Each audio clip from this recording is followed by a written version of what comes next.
힘이 겨워 지칠지라도 주님 나를 지켜주시네. 세상에 험한 풍파 몰아칠 때도 주님 나를 지켜주시네. 주님은 나의 산소, 주님은 나의 요새, 주님은 나의 소망, 나의 힘이 되신 여호와. 내 마음의 힘이 겨워 지칠지라도 내 맘의 힘이 겨워 지칠지라도 주님 나를 지켜주시네. 세상에 험한 풍파 몰아칠 때도 주님 나를 지켜주시네. 주님은 나의 산소, 주님은 나의 소새, 주님은 나의 소망, 나의 힘이 되신 여호와. 수선한 능력으로 안으시고 우리를 붙들어 주신 주님을 찬양합니다. 온 소리를 높여서 기쁜 마음으로 감사한 마음으로 찬양드립니다. 주 선한 능력으로 안으시네. 그 크신 발로 날 붙드시네. 절망 속에도 흔들리지 않고 사랑하는 주 얼굴 구하리. 선한 능력으로 이뤘으리. 주만을 지하리. 믿음으로 우리 고대한에 주 오실 그날 영광의 새날을 맞이하리. 이전의 괴로움 날 애워싸고 고난의 길을 걷는다 해도 주님께 모두 맡긴 우리 영혼 끝내 승리의 날을 맞으리. 아멘. 선한 능력으로 이뤘으리. 주만을 지하리. 믿음으로 우리 고대한에 주 오실 그날 영광의 새날을 맞이하리. 주님이 마신 고난의 선자를 우리도 감사하며 받으리. 주님의 남은 고난 채워가며 예수와 복음 위에 살리라. 선한 능력으로 이뤘으리. 저만을 지하리. 믿음으로 우리 고대한에 주 오실 그날 승리의 새날을 맞이하리. 아멘. 지금 보혈 흘리신 그 주님의 피를 생각하시면서 하나님 품으로 나아가기를 원합니다. 아버지, 우리의 찬양을 받아주시고 주님 우리의 찬양을 받아주시옵소서. 가사의 뜻을 생각하시면서 찬양드립니다. 보혈을 지나 하나님 품으로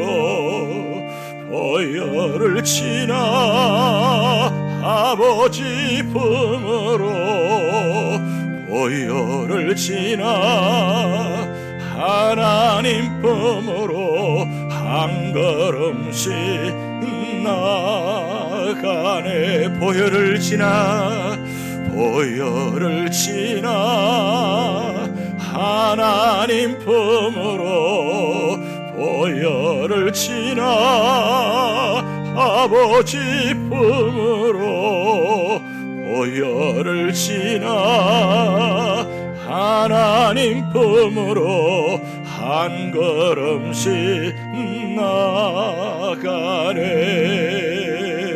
정귀한 저 보혈이 내 영을 새롭게 하시네. 전귀한 저 보혈이 내 영을 새롭게 하네. 전귀한 주 보혈이 전귀한 저 보혈이 내 맘을 새롭게 하시네. 전귀한 저 보혈이 내 맘을 새롭게 하네. 전귀한 주 보혈이 전귀한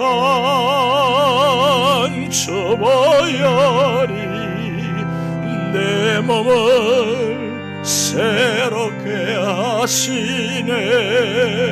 전귀한 저 보혈이 내 몸을 새롭게 하네. 전귀한 주 보혈이 전귀한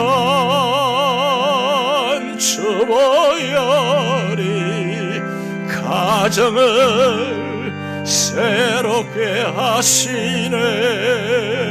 전귀한 저 보혈이 가정을 새롭게 하네. 전귀한 주 보혈이 전귀한 저 보혈이 교회를 새롭게 하시네. 전귀한 저 보혈이 교회를 새롭게 하네. 전귀한 주 보혈이 이 땅을 새롭게 하네. 전귀한 저 보혈이 이 땅을 새롭게 하시네. 전귀한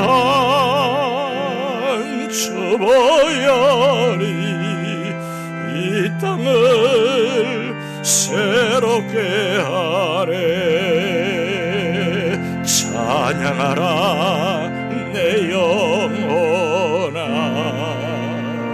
찬양하라 내 영혼아.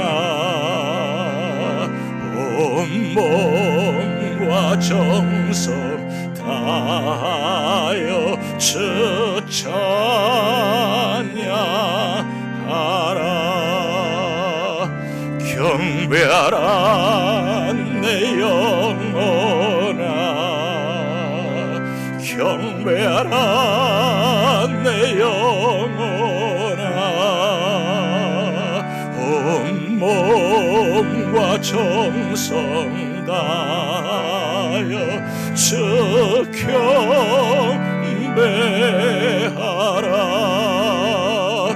기뻐하라 내 영혼아, 기뻐하라 내 영혼아. 온몸과 정성 다하여 주 기뻐하라. 온 마음을 다하여 부활주일 하나님께 예배 드리시겠습니다.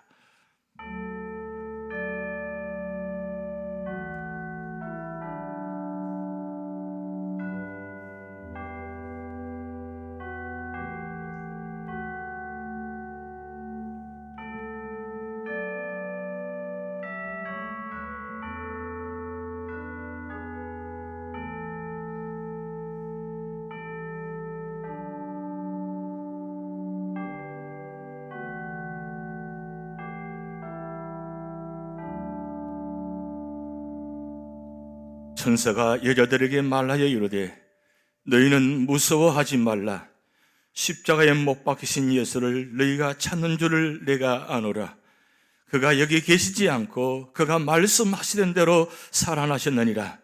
이제 그리스도께서 죽은 자 가운데서 다시 살아나사 잠자는 자들의 첫 열매가 되셨도다. 하나님은 영이시니 예배하는 자가 영과 진리로 예배할지니라.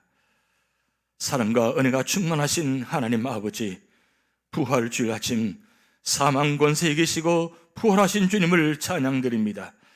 죽은 자들 가운데서 다시 살아나셔서 부활의 첫 열매가 되신 주님, 저희들도 이 육신이 죽은 후에는 주님의 뒤를 따라 부활하여 영생하게 될 것을 믿으며 부활절 예배를 드립니다. 특별히 고난과 역경 중에 있는 성도들에게 영안을 열어주셔서 십자가 뒤에 있는 영광의 부활을 바라보게 하옵소서. 예수 그리스도 이름으로 기원하옵나이다. 아멘. 찬송가 38장으로 찬양 드립니다.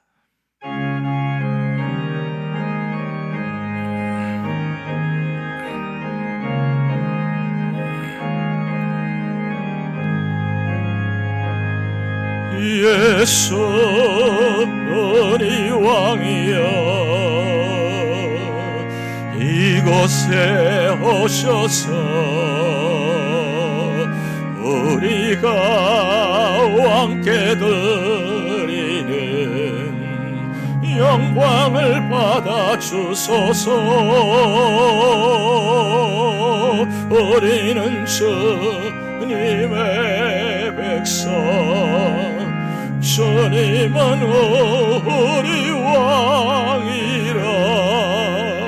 왕이신 예수님 오셔서 찾아나서 다스리소서.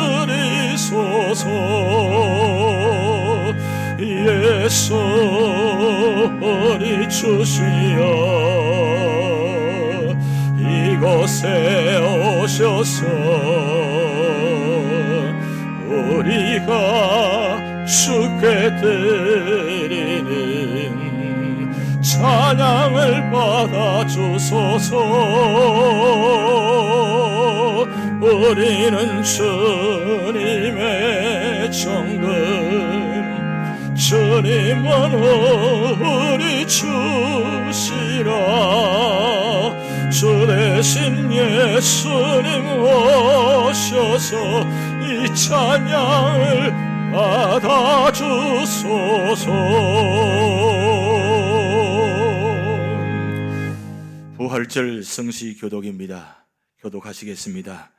내가 받은 것을 먼저 너에게 전하였노니 이는 성경대로 그리스도께서 우리 죄를 위하여 죽으시고 장사 지낸 바 되셨다가 성경대로 사흘 만에 다시 살아나사 게바에게 보이시고 후에 12 제자에게와 그 후에 500여 형제에게 일시에 보이셨나니 그 중에 지금까지 대다수는 살아있고 어떤 사람은 잠들었으며 그 후에 야고보에게 보이셨으며 그 후에 모든 사도에게와 맨 나중에 만삭되지 못하여 난자 같은 내게도 보이셨느니라.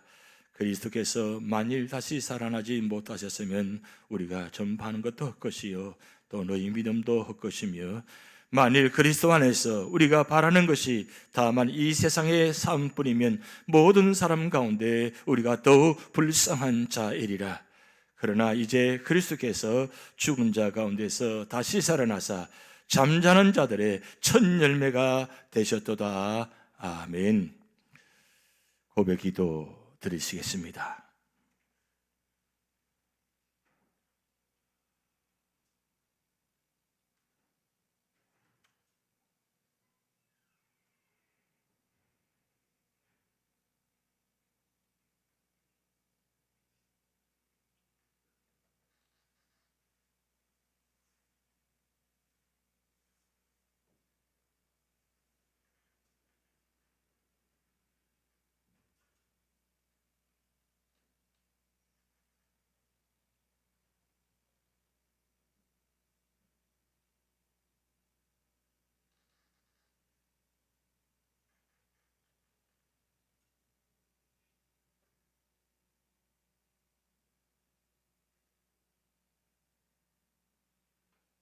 그러므로 이제 그리스도 예수 안에 있는 자에게는 결코 정죄함이 없나니 이는 그리스도 예수 안에 있는 생명의 성령의 법이 죄와 사망의 법에서 너를 해방하였습니다. 전능하사 천지를 만드신 하나님 아버지를 내가 믿사오며 그 외아들 우리 주 예수 그리스도를 믿사오니 이는 성령으로 잉태하사 동정녀 마리아에게 나시고 본디오 빌라도에게 고난을 받으사 십자가에 못 박혀 죽으시고 장사한 지 사흘 만에 죽은 자 가운데서 다시 살아나시며 하늘에 오르사 전능하신 하나님 우편에 앉아 계시다가 저리로서 산자와 죽은 자를 심판하러 오시리라. 성령을 믿사오며 거룩한 공회와 성도가 서로 교통하는 것과 죄를 사하여 주시는 것과 몸이 다시 사는 것과 영원히 사는 것을 믿사옵나이다. 아멘. 우리 다 같이 찬송가 171장 하나님의 독생자, 우리 가사의 뜻을 생각하시면서 찬양 드리시겠습니다.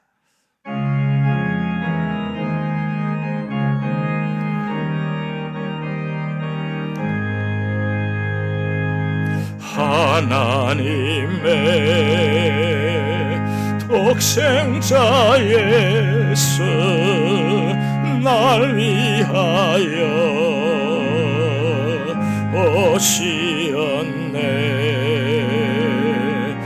내 모든 죄 사시려고 십자가 지셨으나 다시 사셨네. 살아계신 주 나의 참된 소망 두려움이 사라지네. 사랑의 춘내 갈 길 인도하니 내 모든 삶의 기쁨 늘 충만하네. 주 안에서 거듭난 우리 기뻐하며 찬양하리. 가슴 속에 넘치는 확신 우리의 가는 길에 소망 넘치네. 살아계신 주 나의 참된 소망 두려움이 사라지네. 사랑의 주내 갈 길 인도하니 내 모든 삶의 기쁨 늘 충만하네. 선한 싸움 다 마친 후에 우리 주님 배우리라. 사망 권세 다 물리치고 주님이 다스리니 영광 넘치네. 살아계신 주 나의 참된 소망 두려움이 사라지네. 사랑의 주내 갈 길 인도하니 내 모든 삶의 기쁨 늘 충만하네. 아멘. 기도하시겠습니다. 할렐루야. 십자를 지고 죽으셨으나 사망 권세를 깨뜨리고 부활하신 주님을 찬양과 경배를 드립니다. 부활의 첫 열매가 되셔서 묻은 물을 여시고 절망과 어둠을 몰아내신 것 같이 오늘 저희들의 두렵고 어둠의 마음문도 열어주셔서 생명과 능력과 평안과 소망이 충만하게 하옵소서. 마리아에게 보이시고 사도들에게 보이시고 바울에게 보이시고 성도들에게 보이신 주님, 오늘 예배드리는 우리에게, 우리 모든 가정 위에 부활하신 주님께서 찾아오셔서 영광의 몸을 보여주시고 아멘 하고 할렐루야 찬양하며 너에게 평안이 있을지어다 말씀하여 주셔서 우리 모든 가정들이 기쁨과 찬송과 영광에 충만한 가정이 되도록 하나님 역사하여 주시옵소서. 부활주일 아침 그 기쁜 마음으로 주님께 예배드리는 모든 가정 위에 하나님 우리 모든 삶의 형편처 줄 아시오니 모든 기도하는 제목들 주께서 들어 응답하여 주시고 모든 삶의 자리마다 두려움과 역경 가운데도 담대하게 부활해준 주님을 믿고 나가는 모든 믿음의 성도가 되도록 인도하여 주시옵소서. 이 코로나 바이러스로 말미암아 모든 세상이 어지럽고 힘든 가운데 있습니다. 하나님 지켜주시고 질병과 절망으로 말미암아 고통당하는 주의 성도들을 기억하여 주시고 이 땅의 모든 교회마다 모든 사람마다 모든 병원마다 모든 자리마다 부활하신 주님께서 찾아가셔서 위로하여 주시고 말씀하시고 치유하시고 회복시켜 주시옵소서. 감사드리며 예수님의 이름으로 축복하며 기도하옵나이다. 아멘.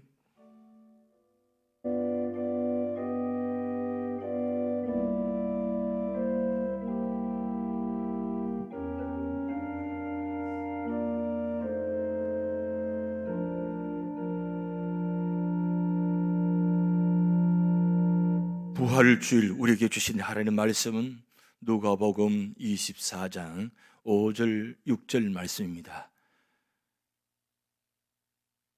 누가복음 24장 5절 6절 말씀입니다. 우리 다 같이 한 목소리로 합독하시겠습니다. 여자들이 두려워 얼굴을 땅에 대니 두 사람이 이르되 어찌하여 살아있는 자를 죽은 자 가운데서 찾느냐? 여기 계시지 않고 살아나셨느니라. 갈릴리에 계실 때 너에게 어떻게 말씀하셨는지를 기억하라. 아멘. 우리 각 가정마다 부활의 놀라운 역사가 나타날 줄 믿습니다. 오늘 주님 부활하셨습니다. He is risen. 부활의 주님을 찬양드립니다. 이 세상의 가장 기쁜 소식, 가장 축복된 소식은 바로 주님께서 부활하셨다는 사실입니다. 지금 코로나 바이러스로 말미암아 온 세상이 힘든 가운데 있습니다. 이 뉴저지, 뉴욕 가장 힘든 세상에 우리가 살아가고 있습니다. 이때 부활절을 맞이해서 부활의 주님께서 뉴욕과 뉴저지에 또 우리 온 세상에 부활의 주님이 찾아오셔서 우리 모든 가정들마다 모든 병원마다 모든 병상에 직접 나타나서 말씀하시고 치료하시고 회복되는 역사가 나타나시기를 주님의 이름으로 축복드립니다. 요즘 인터넷 세상에서 가장 많이 알려져 있는 그리고 감동스러운 한 글이 있어서 여러분 소개하려고 합니다. 아프리카 차드라는 나라가 있습니다. 여러분 지도에 보시면 그 아프리카 중앙 지역에 있는 나라입니다. 차드. 아름다운 나라라고 합니다. 거기에 무스타파 달렙이라는 문인이 있는데 이분이 아주 감동스러운 글을 올렸습니다. 그 내용 전체를 다 소개하기 너무 내용이 많아서 좀 추려서 간략하게 올려드렸습니다. 한번 같이 보시겠습니다. 이런 내용입니다.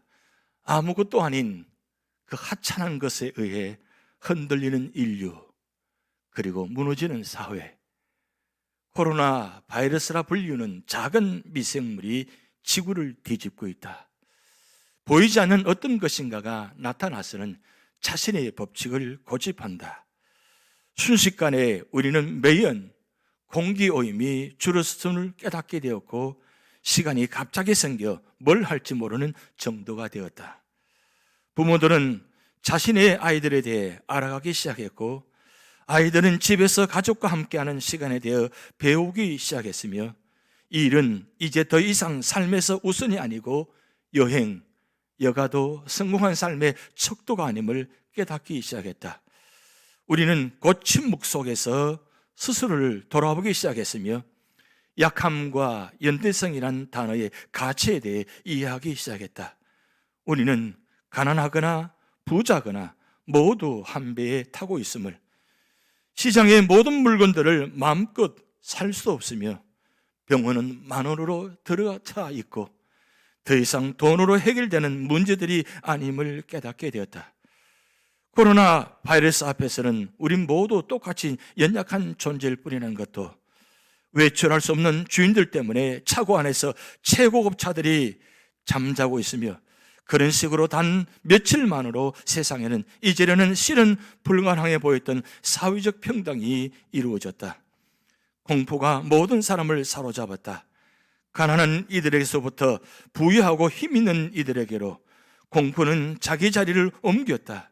우리에게 인류임을 자각시키고 우리의 휴머니즘을 일깨우며 화성에 가서 살고 복제 인간을 만들고 영원을 살기를 바라던 우리 인류에게 그 한계를 깨닫게 해주었다.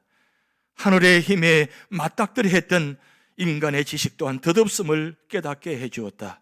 단 며칠이면 충분했다. 확신이 불확실로, 힘이 연약함으로, 권력의 연대감과 협조로 변하는 데에는, 아프리카가 코로나의 안전한 대륙이 되는 것, 많은 헛된 꿈들이 거짓말들로 변하는 데에는 단 며칠이면 충분했다. 인간은 그저 숨 하나, 먼지일 뿐임을 깨닫는 것도, 우리는 누구인가? 우리의 가치는 무엇인가? 이 코로나 바이러스 앞에 우리는 무엇을 할 수 있나? 섭리가 우리에게 들이올 때를 기다리면서 스스로를 직시하자.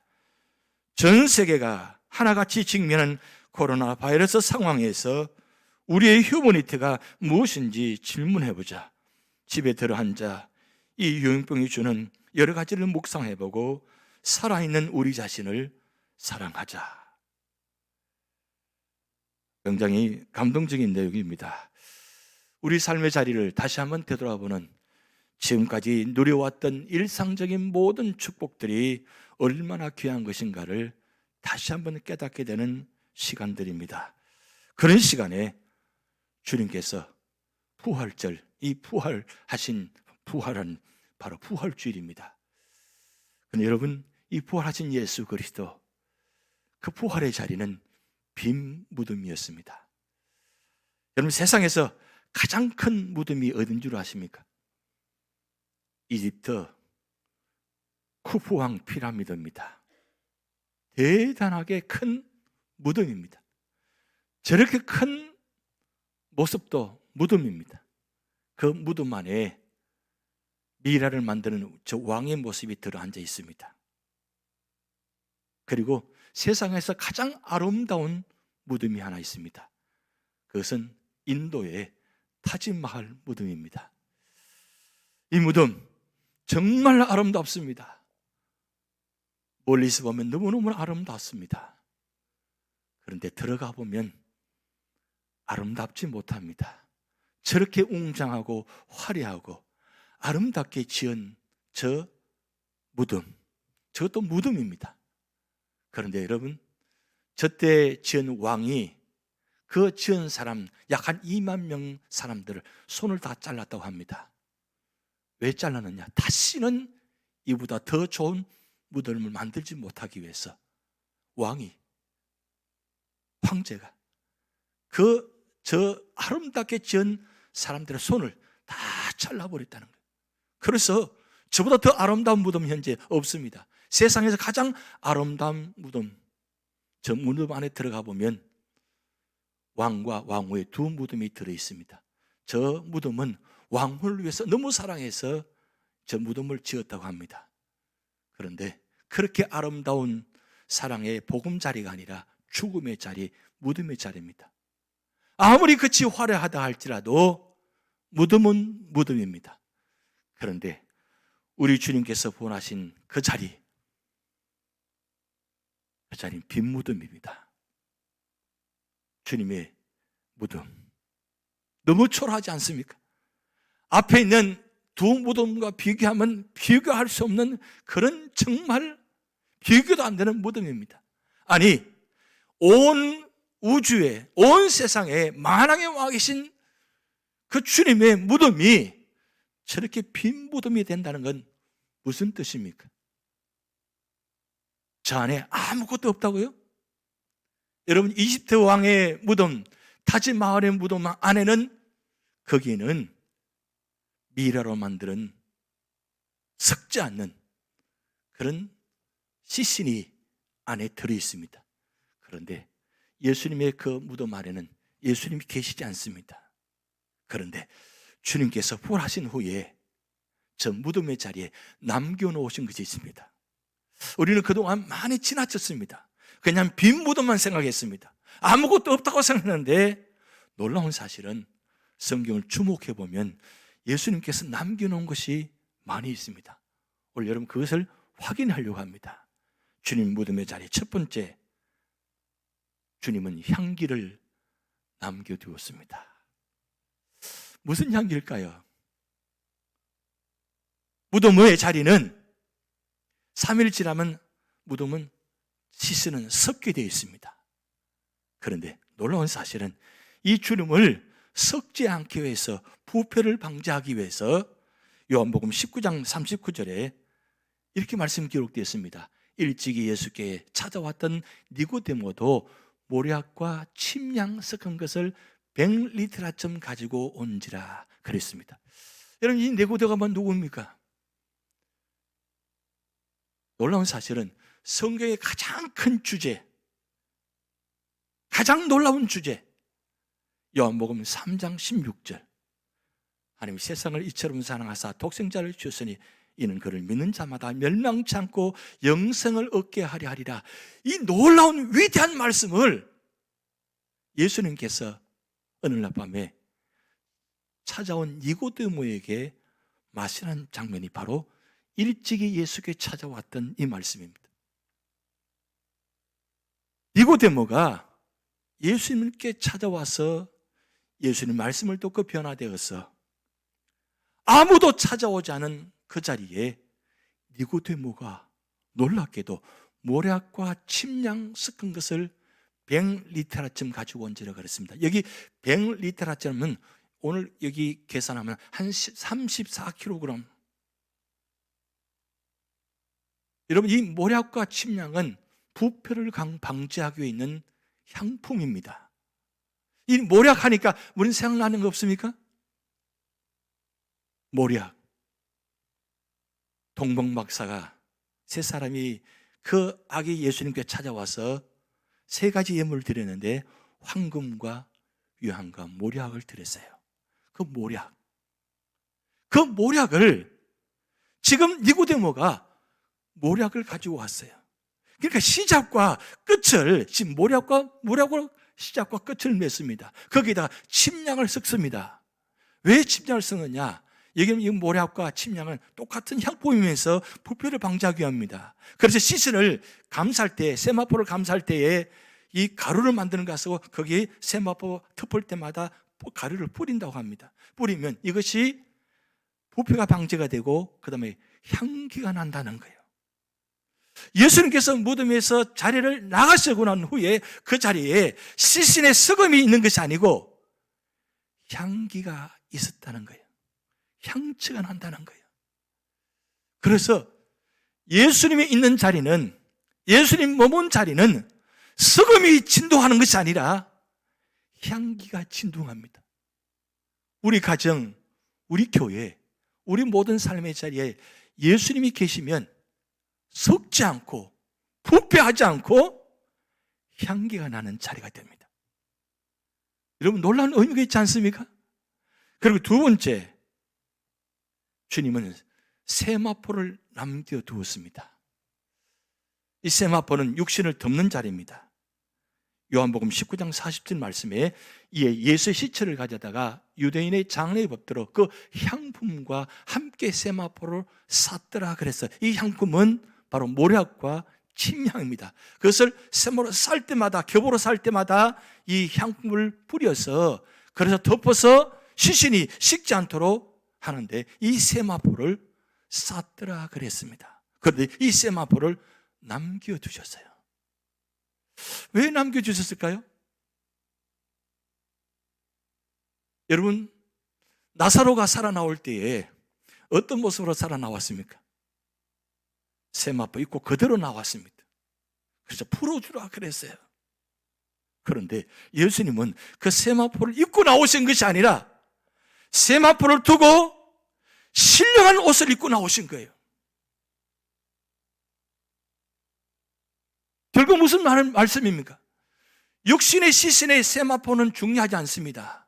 그런데 이 세마포 때문에 지금 많이 이야기가 오가고 있습니다. 좀 복잡합니다. 그래서 세마포가 남겨놓아서 지금 발견했는데 그것이 진짜 예수님의 수위다라고 지금 과학적으로 정리하고 굉장히 지금 이야기하고 있습니다. 그래서 한쪽 분은 이 맞는 이야기다, 이거는 가짜다, 이런 이야기입니다.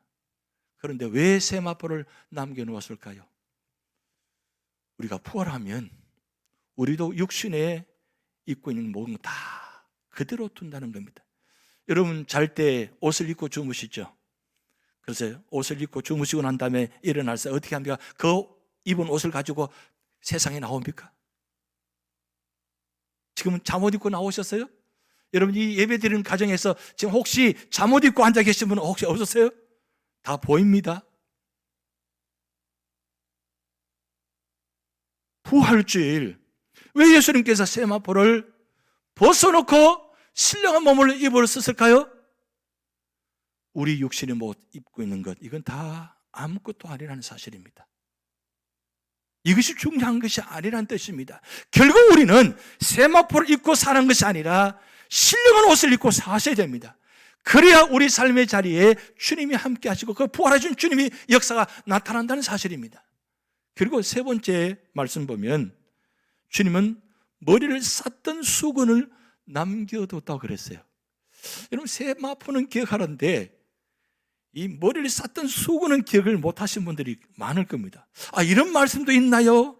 라고 하는데 요한복음 20장 7절에 또 머리를 쌌던 수건은 세마포와 함께 놓이지 않고 딴 곳에 쌌던 대로 놓여있더라 그랬어요. 그러니까 이 머리 수건은, 쌌던 수건은 얼굴을 전체를 가렸다는 뜻입니다. 얼굴을 쌌던 수건은 뜻입니다. 그리고 세마포는 옷을 입었다는 뜻입니다.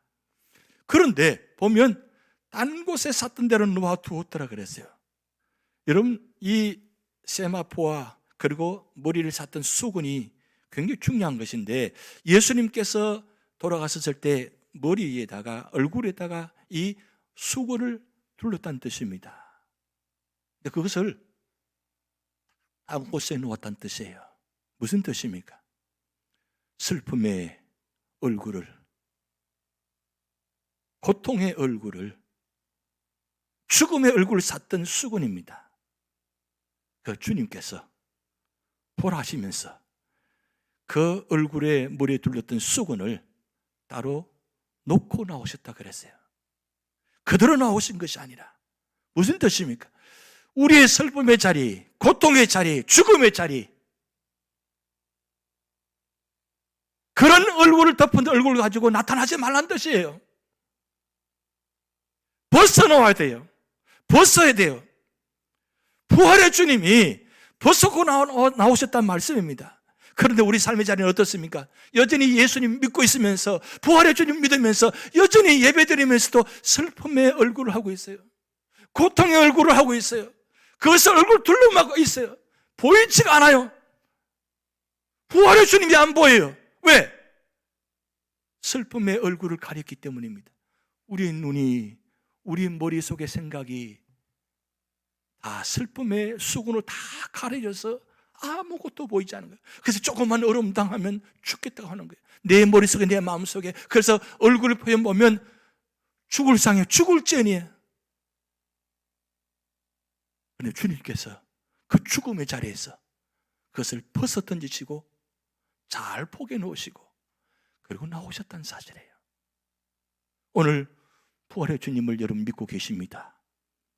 부활의 주님을 믿고 계신다면 코로나 바이러스가 아무리 우리 앞에 있다 할지라도 여러분 두려워하지 마시기 바랍니다. 주님께서 다 벗겨주실 것입니다. 그리고 마지막 궁극적으로 우리가 주님께서 재림하실 때 우리의 모습이 주님처럼 바뀔 때 우리 모든 슬픔과 고통과 괴로움을 다 벗겨주시고 주님처럼 부활하신 주님처럼 그렇게 들림받는 그런 축복의 자리가 될 줄 믿습니다. 그리고 네 번째, 주님은 천사를 남겨두었습니다.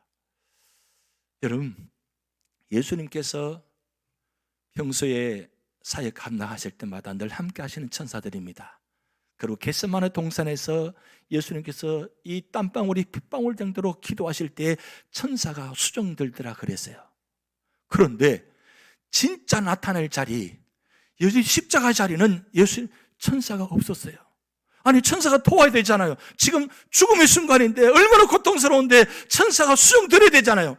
그런데 그 자리에 천사가 나타나지 않았어요. 여러분, 마태, 마가, 누가, 요한복음, 사복음서 말씀 보면 천사가 등장하지 않습니다. 아니, 심지어 하나님도 등장하지 않습니다. 그런 천사들이 지금 부활하신 예수님 그 자리에 부활하신 후에 지금 두 천사를 남겨놓았다 그랬어요. 요한복음 12장 10절 말씀 봅니다. 흰옷 입은 두 천사가 예수의 시체에 누웠던 곳에 하나는 머리편에 하나는 발편에 앉았더라. 이 요한 사도는 정말 상세히 기록해 놓았어요. 천사가 한 명도 아니고 두 명이나, 그것도 왜 머리편에 발편에 앉았을까요? 생각해 본 적 있나요? 하긴 이 말씀도 처음 보는 말씀이네요 하신 분들 계실 겁니다. 그런데 왜 머리편에 발편에 앉았을까요? 천사가 머리 발끝까지 모든 것을 다 보호하셨다는 것, 도우셨다는 뜻입니다. 그런데 그러면 예수님 믿으면 나오시면 천사도 주님 앞에 따라 나오셔야 되잖아요. 그런데 왜 그 자리에 남겨놓았을까요? 누굴 위해요? 지금 빈몸을 찾아오는 그 사랑하는 사람들에게 이 두 천사를 통해서 기쁜 소식, 굿뉴스를 전하기 위해서 천사를 두 명이나 두셨다는 거예요. 한 명만 해도 되잖아요. 두 명까지 두셨다는 거예요. 그런데 그 앉아있는 자리가 머리편에 발편에 앉아있다 그랬어요. 이 뜻은 무슨 뜻입니까? 주님께서 실상 우리 앞에 보이지 않는다 할지라도 천사를 보내셔서 우리 모든 삶의 자리를 다 지켜주신다는 뜻입니다. 머리부터 발끝까지 전체를 지켜주신다는 뜻입니다. 주님을 지키시는 것처럼. 아니, 빈자리 그 자리에도 세마포와 그 다음 머리 숙은 샀던 것까지도 지키시는 그 주천사의 모습, 결국 예수님 모든 흔적을 다 지키시는 그 천사들, 결국 우리에게 무슨 말씀합니까? 오늘 우리 자리에 부활의 주님을 믿는 자리, 부활의 주님을 찾아가는 자리들은, 부활의 주님을 만나러 가는 자리는 모든 사람마다 이 천사가 등장해서 여러분 삶의 자리를 모든 것을 지켜주신다는 그런 특별한 의미가 있다는 사실입니다.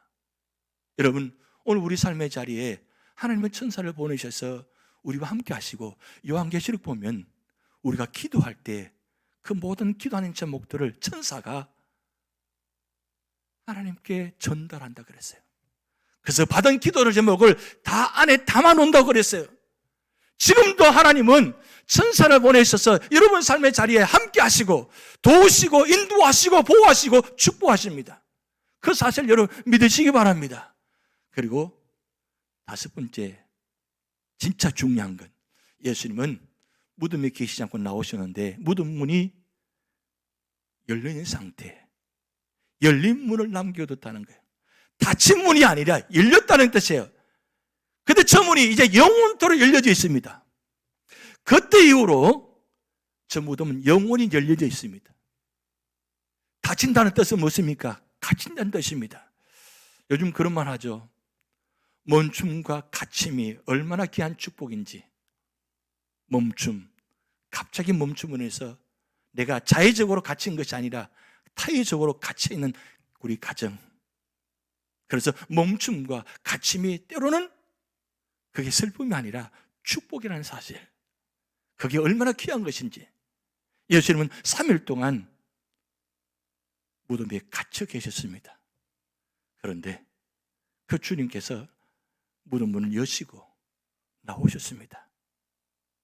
그리고 그 문은 그때로부터 영원토록 열려져 계십니다. 그래서 어떤 교회는 열린문 교회가 있어요. LA 가보면 열린문 교회가 있습니다. 우리 삶의 자리에 갇혀 계시면 안 돼요. 죽으신 예수님이 우리 안에 계신 것이 아니라 부활하신 예수님이 살아 계십니다. 그 주님은 우리 속에 갇힌 것이 아니라 나와 계시는 거예요. 지금 천국에 계십니다. 그런데 우리는 날마다 예수님을 갇혀버려요. 아이 속에 딱 가둬가지고 나오지 못하게 합니다. 절대 나오시면 안 돼요. 이때 나오시면 안 돼요. 계셔야 돼요. 안에 계셔야 돼요. 하나님은, 예수님은 교회 안에만 계셔야 돼요. 세상에 나오시면 안 돼요. 불편해요. 힘들어요. 혹시 그렇게 살아오시지 않았습니까? 예수님 우리 삶의 자리에, 우리의 생활의 삶의 가정의 자리에 있으면 불편한 적이 없었습니까? 예수님 때문에, 하나님 때문에 불편한 적이 없었습니까? 왜 불편합니까? 불편한 이유가 무엇입니까? 예수님 계시면, 하나님 계시면 왜 좋아야 되는데요? 왜 불편해요? 힘들거든요. 내 뜻대로 살지 못하거든요. 심지어는 교회 안에서도 예수님을 어디에 모시느냐? 십자가에만 모시는 거예요. 예배드리는 자리, 밑에 친교실 자리에, 그런 자리에 예수님 계시면 안 돼요. 예수님은 십자가 위에만 계셔야 돼요. 절대 내려오시면 안 돼요. 아예 무덤 속이 아니라 십자가 위에만 계셔야 돼요. 제가 그래서 천주교의 십자가를 보면 늘 가슴이 아픕니다. 왜냐하면 천주교 십자가 언제나 예수님이 십자가 위에 계세요. 내려오셨는데 아직도 위에 계세요. 고통 먹고 있는 모습이에요. 물론 상징적입니다. 이제 내려오셔야 돼요. 내려오셔서 다니셔야 돼요. 어디예요? 우리 삶의 자리에 함께 계셔야 돼요. 그래서 우리 마음이 열리고 우리 생각이 열리고 모든 것이 다 열려서 주님과 함께 동행하는 자리이지 주님을 갇힌 자리가 아니라는 사실입니다. 살아계신 자리. 그래서 오늘 말씀 나타납니다. 마가복음 16장 3절 4절 말씀. 서로 말하되 누가 우리를 위하여 무덤물에서 돌을 굴려주리 하더니 눈을 들어본 적 벌써 돌이 굴려져 있는데 그 돌이 심히 크더라. 여러분, 저 돌을 누가 굴려줄까? 저 무거운 짐은 돌을 누가 굴려줄까? 너무나 커서 자기들 힘으로 할 수가 없습니다. 그런데도 그들은 주님을 찾아가잖아요. 찾아가니까 찾아간 사람들에게 그 돌을 굴려주셔서 보게 만드시는 그 하나님은 결국 주님을 찾아가면 우리의 무거운 짐들, 돌이 막혀있는 것들을 다 하나님이 천사를 통해서 다 굴러가게 만드실 것입니다. 그런 믿음의 역사가, 축복의 역사가 여러분 함께 할 줄 믿습니다. 오늘 오전 말씀에 여자들이 두려워 얼굴을 땅에 대니 두 사람이 이르되 어째 살아있는 자를 죽은 자 가운데서 찾느냐. 지금 부활하신 주님을 찾아간 것이 아니라 죽으신 예수님을 찾아간 그들에게 하시는 말씀입니다. 어째 살아있는 자를 죽은 자 가운데 찾느냐. 혹시 여러분 주님, 죽으신 예수님을 찾고 계시지 않습니까? 하나님이 죽었다고 생각하지 않습니까? 하나님이 살아계신다면, 예수님이 살아계신다면 어떻게 그렇게 말할 수 있고 그렇게 삶을 살아갈 수 있나요? 지금 무덤을 찾아가는 이 여인들을 보세요. 살아있는 것 생각도 못합니다. 그런데 여러분, 이 살아계신 주님께서 평소에 어떤 말씀하셨는가 꼭 기억하셔야 돼요. 6절 말씀에 여기 계시지 않고 살아나셨느니라. 갈릴리 계실 때에 너희에게 어떻게 말씀하신지를 기억하라. 갈릴리 계실 때 너희에게 어떻게 말씀하신지를 기억하라. 무슨 말씀하셨다고요? 어떤 말씀하셨어요? 여러분 성경에 보면 분명히 그 성경에 기록되어 있습니다. 그것도 몇 번이나 기록되어 있다고요? 4번이나 기록되어 있습니다. 그래서 7절 말씀에 이르시기를 인자가 죄인의 손에 넘겨져 십자가에 못 박히고 제3일에 다시 살아나야 하리라. 이 말씀을 한 번도 하신 적이 없는 것이 아니라 때마다 필요할 때마다 이 말씀을 하셨다는 사실입니다. 그런데 이 말씀을 하시기 전에 주님은 3명의 사람들을 살리셨습니다. 그리고 마지막 결정적인 나사로를 살릴 때, 이 나사로를 살리고 난 후에 첫 번째 이 말씀을 하시고 두 번째, 세 번째, 네 번째까지 말씀하셨습니다. 그런데 그 사실을 누구도 듣지 않았다는 거예요. 듣긴 들었지만 믿지 않았다는 사실이죠. 오늘 우리 삶의 자리에 주님께서 수없이 수만 번 말씀하십니다. 그런데 우리는 지나칩니다. 건성으로 듣습니다. 다 지나가 버립니다. 그래서 물으면 무슨 말씀했다고요? 언제 그 말씀했냐고. 오히려 화를 냅니다. 언제 그 말했냐고. 녹음을 해봐야, 보여드려야 아는가요? 날짜를 확인해봐야 아는 거예요? 주님께서 가장 중요할 때 이 말씀하셨습니다. 왜요? 아무렇게 할 수가 없잖아요. 죽고 부활하고 이 귀한 말씀을 어떻게 아무 때나 말씀하십니까? 근데 이 말씀하실 때는 꼭 12명의 제자 그리고 있는 제자들이 꼭 다 있는 자리에서 말씀하셨다는 사실입니다. 혼자만 있는 사람에게 말씀하신 것이 아니라 모두를 들으라고 말씀하셨다는 사실입니다. 그걸 반복해서 말씀하셨어요. 그런데 그 사실을 믿지 못했습니다. 죽은 자를 살리시는 하나님을, 예수님을 보면서도, 같이 보면서 체험하면서도 이 사실을 믿지 못했습니다. 그래서 지금 예수님 무덤을 찾아간 자들이 어떤 모습이에요? 죽은 예수님을 찾아갔다는 거예요. 여러분, 주님은 죽으시고 부활하셨습니다. 이제 우리에게는 죽음의 흔적은 없습니다. 부활의 흔적만 남아있다는 사실입니다.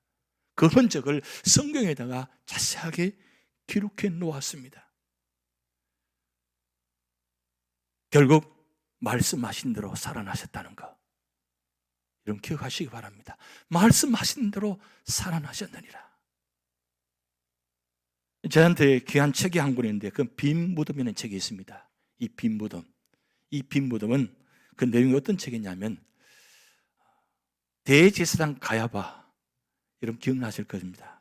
예수님 당시에 이 대제사장 가야바가 전임자인 안나서, 이 안나서와 가야바의 관계는 이 가야바의 장인인이 바로 안나서입니다. 그 안나서 장인에게 편지를 보냈는데 그 편지가 기록이 남아있어요. 남아있어서 그걸 편집해서 빈 무덤이란 책을 얇게 만들었는데 그 내용 속에 이런 내용입니다. 5가지, 6가지로 지금 기록되어 있는데 예수는 십자가에서 처형되어 있으며 검시를 받아 너 죽었다고 공표됨. 그리고 시신은 무덤에서 사라짐. 그리고 사라진 시신은 아직 흔적을 찾지 못함. 그리고 4번째, 제자들은 그가 부활했으며 그를 만났다고 주장하고 있다. 그리고 그들이 주장한 바를 진정으로 믿고 있다. 그리고 6번째, 그들은 몹시 절망적인 상태에서 환희의 상태로 급격한 정신적인 변화를 일으켰다. 이 내용을 장인 되시는 안나서에게 편지를 기록했어요. 지금 대제사장 가야바가 몹시 혼란스럽습니다. 왜냐하면 이 예수님께서 부활하신 이 자리, 이 흔적이 예루살렘 성에 굉장히 큰 사건이 됐거든요. 분명히 죽었는데 무덤에 예수님 시신이 없어졌어요. 첫 번째 누가 하느냐? 그 자리를 지키는 병사들이 알았다는 거예요. 병사를 보내서 혹시나 했는데 역시나. 왜냐하면 혹시나 한 이유는 뭐냐? 왜 병사를 세웠냐? 평소에 죽고 부활하리라, 이 말씀을 하셨는데 가장 가까이 들은 제자들은 그 사실을 믿지 않고 다 도망갔고, 그 소리를 들은, 소문을 들은 이 대제사장 가야바는 그 사실을 믿고 혹시나 살아날까 싶어서 병사를 보냈다는 사실이에요. 이 정말 놀라운 일이 아니에요? 믿어야 될 사람이 믿지 못하고 믿지 못할 사람이 믿고 있다는 사실. 그래서 병사를 밤새워 지켰는데 놀랍게도 예수님 부활하셨잖아요. 그리고 사라졌잖아요. 그러니까 이 절도설, 온갖 설이 다 동원하는데 이 대제사장 가야바가 그 소식을 듣고 괴로워서 장인 어느 때는 안나서에게 편지를 쓴 내용이에요. 그 마지막 편지 내용 속에 보면 그런 내용이 담겨 있습니다. 이 사실이 아니길 바라지만 사실인 것 점점점 해놨어요. 점점점이 뭐예요? 그럴 가능성이 많다는 뜻이에요. 그런데 믿고 싶지 않아요. 왜? 자기는 대지상이거든요. 믿으면 안 되잖아요. 근데 믿어야 될 사람이 믿지 않고 점점점. 여러분, 오늘 우리 삶의 자리에 여러분 혹시 가능성을 두고 혹시 라고 생각하는 분은 안 계십니까? 혹시가 아닙니다. 말씀하신 대로 역시 살아나셨습니다. 그래서 인류 역사상 가장 큰 사건이 뭐냐? 바로 예수님이 인간으로 오셨다는 것, 그리고 예수님이 십자가에 죽으셨다는 것, 예수님이 부활하셨다는 것, 그리고 예수님이 성천하셨다는 사실입니다. 그래서 칼 바로트는 이런 말을 했습니다. 부활, 그것은 예수 그리스도가 능력을 가지신 하나님의 아들이라는 사실을 선언하는 것이다. 예수님은 하나님의 아들이십니다. 그리고 D.L. 무디 목사님은 이렇게 말했습니다. 그리스도의 십자가 죽음은 끝이 아니라 부활과 함께 시작한다. 기독교는 부활의 종교이다. 여러분, 부활의 종교입니다. 기독교는 죽음의 종교가 아니라 부활의 종교입니다. 화려한 믿음이 중요한 것이 아니라 아무리 큰 무덤이 있달지라도 그건 아무 소용이 없습니다. 빈 무덤일지라도 살아나신 것이 중요합니다. 우리는 살아계신 주님을 믿고 있습니다. 살아계신 주님 믿고 그리고 감사하며 나아가고 있습니다. 그 주님께서 사도 바울에게 통해서 말씀합니다. 항상 기뻐하라. 쉬지 말고 기도하라. 범사에 감사하라. 이것이 그리스도 예수 안에서 늘 향하시는 하나님의 뜻이니라. 결국 부활의 신앙이 곧 우리 신앙이 되셔야 됩니다. 그래서 부활 생명 신앙은 성경적이어야 되고 현재적이고 미래적이라는 사실입니다. 이 부활 생명 신앙은 성경으로부터 시작합니다. 성경에 왜 말씀이 다 기록되어 있기 때문에. 그런데 중요한 건 주님께서 부활하신 몸이 어떤 몸이냐, 어떤 몸이기에 성경에 그렇게 구체적으로 기록해놓냐. 첫 번째, 썩지 않는 몸으로 부활하셨다는 것. 고린도전서 15장 42절에 말씀 기록되어 있습니다. 예수님 몸은 썩지 않습니다. 여러분, 예수님께서 살리신 그 자들 다 결국 죽었습니다. 그들의 부활이 아닙니다. 그냥 살아난 것밖에 아닙니다. 그런데 예수님의 몸은 그냥 단순히 살아난 것이 아니라 다른 모습으로 바뀌어서 살아나신 거예요. 그래서 썩지 않는 몸으로 부활됐다는 거예요. 그래서 예수님 몸은 특별한 몸이라는 사실이에요. 두 번째는 영광스러운 몸으로 부활했다는 겁니다. 욕된 것으로 심고 영광스러운 것으로 다시 살아나며 영광스러운 몸으로 부활하신 것인데 왜 영광스러운 몸이냐? 바로 세 번째, 강한 몸으로 부활된 건데 고린도전서 15장 43절 약한 것으로 심고 강한 것으로 다시 살아난다. 이 강하다는 말은 바로 예수님 몸이 전능하신 능력의 몸이 되셨다는 뜻입니다. 그리고 네 번째, 가장 중요한 모습, 신령한 몸으로 부활했다는 것. 고린도전서 15장 44절 같이 있습니다. 육의 몸으로 심고 신령한 몸으로 다시 살아나나니 육의 몸이 있으면 또 영의 몸도 있느니라.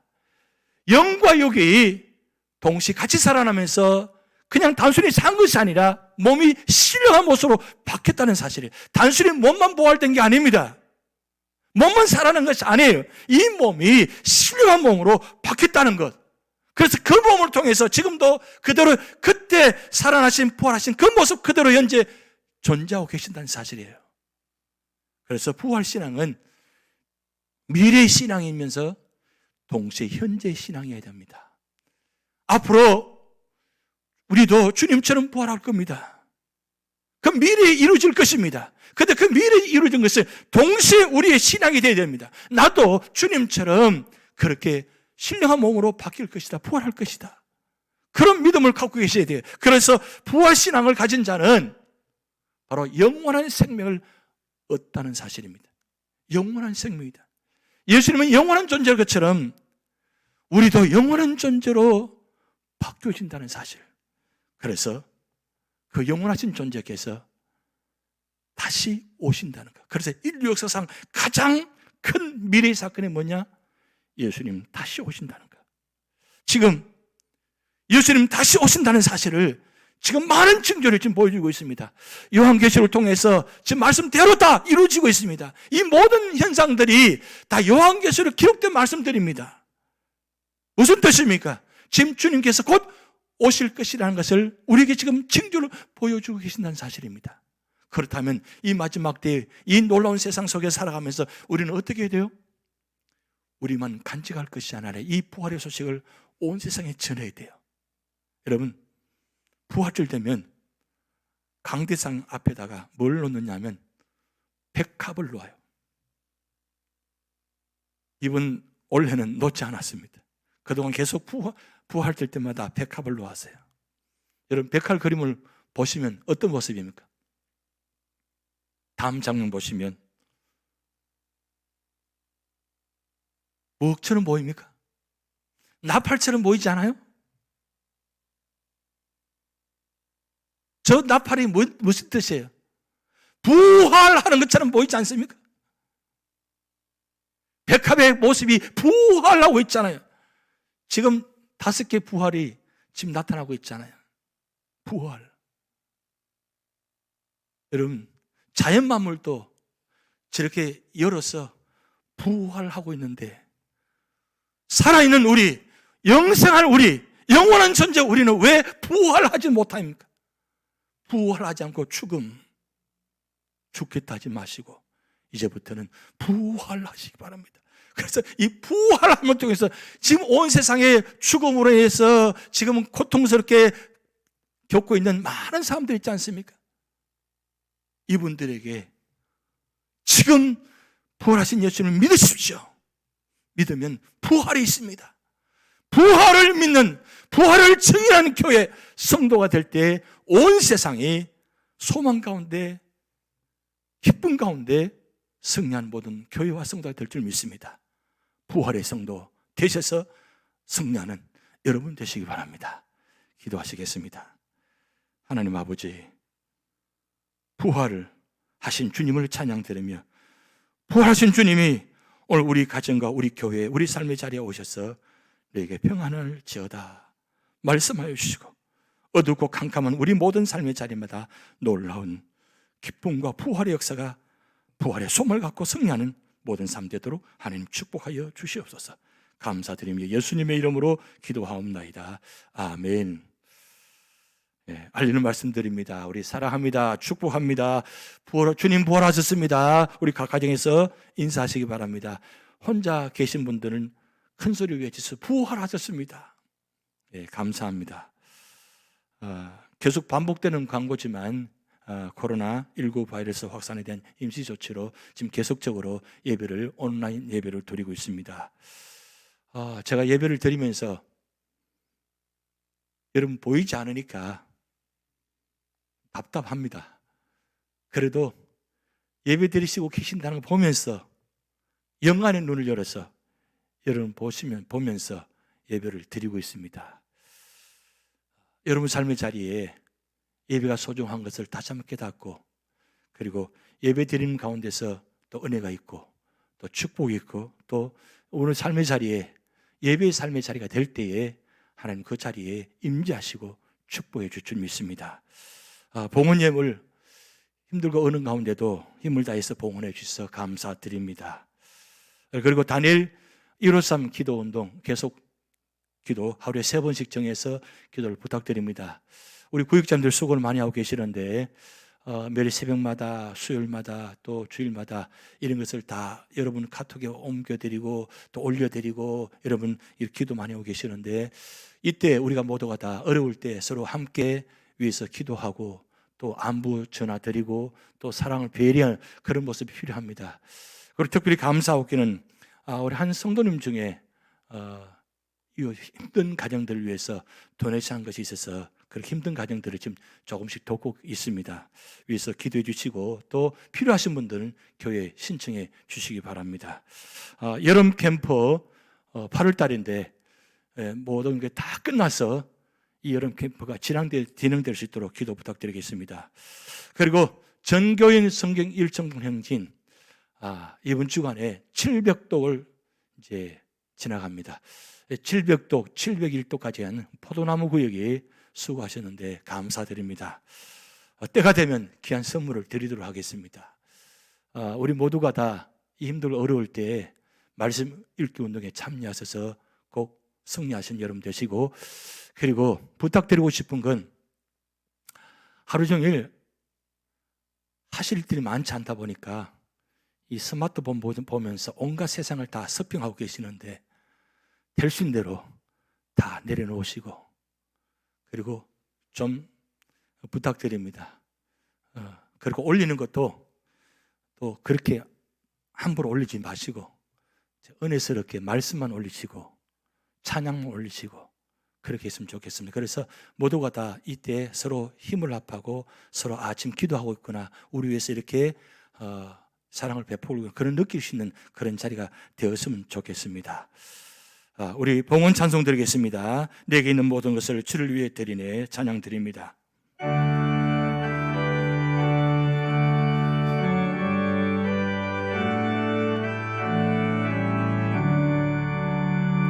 내게 있는 모든 것을 주를 위해 드리네. 주의 성령 충만하여 내게 내려 주소서. 주께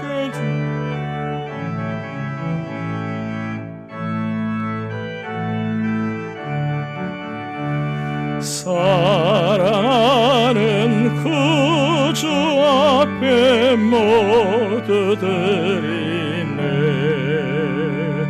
아멘.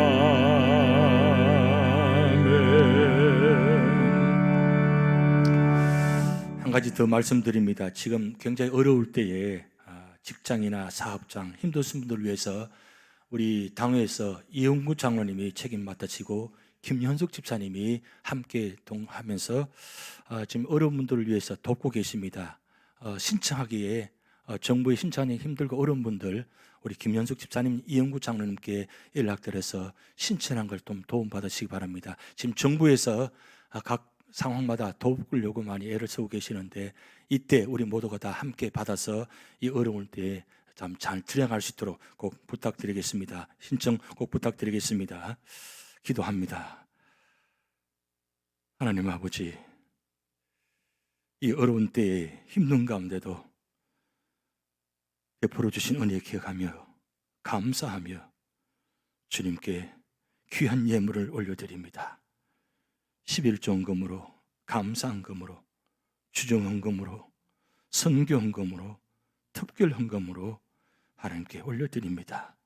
하나님, 우리 형편의 처지를 아시오니 찾아가셔서 위로하여 주시고 모든 삶의 자리마다 하나님께서 위로하여 주시고 축복하여 주셔서 견디게 하시고 끝까지 인내하게 하시고 믿음으로 바라보게 하시고 포기하지 않게 하시고, 그래서 주님 은혜를 사모하면서 주님께 주시는 축복을 바라보면서 끝까지 주님께 맡기게 하시고 하나님께 주시는 은혜로 말미암아 모두가 다 승리할 수 있도록 하나님 축복하여 주시옵소서. 이 예물을 주님께 쓸 때 주님의 영광이 드러나게 하시고 구원의 자리가 되도록 하나님 축복하여 주시옵소서. 연로하신 어른으로부터 어린아이들까지 영혼과 육신을 지켜주시고 우리 모든 삶의 자리를 보호하시고 인도하시고 축복하여 주시옵소서. 감사드리며 예수님의 이름으로 축복하며 기도하옵나이다. 아멘.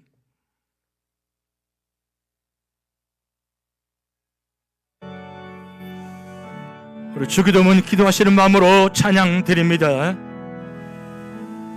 하늘에 계신 아버지 이름 거룩하사 주님 나라 임하시고 뜻이 이루어지다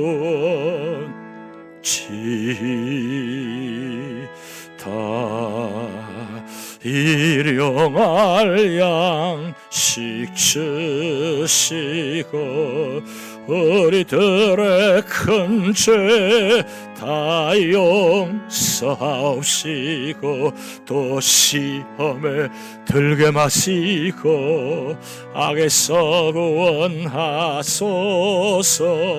대개 주의 나라 주의 권세 주의 영광 영원히